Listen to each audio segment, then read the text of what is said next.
I always say to my clients, look, you're the product and you're marketing your, the most valuable product, which is yourself. So I sit down with them, I say, look, what are your 3 selling points? What are you bringing to the table? I'll say to them. And often they go, I don't know. They know all their sticking points, but they don't know what their selling points are. And I said, well, that's already a bad start. If I'm trying to sell something to someone and I don't know anything about that product, I'm not going to sell it. I can be as enthusiastic as I want. If I don't have facts of why this product is better than that product, or why this product should be in somebody's life, I can't sell it. Right. So I sit down with them, and eventually they come up with 3 things which they think are their attributes, their selling points. I'm like, right, let's get those attributes out there. Let's convey them as soon as possible.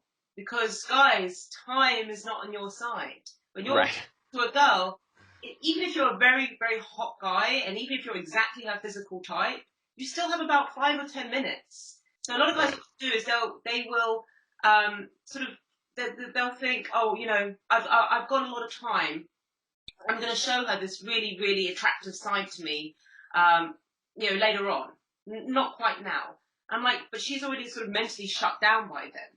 She's right. Thinking, okay, bored. Women are making decisions like that. Are you boring them?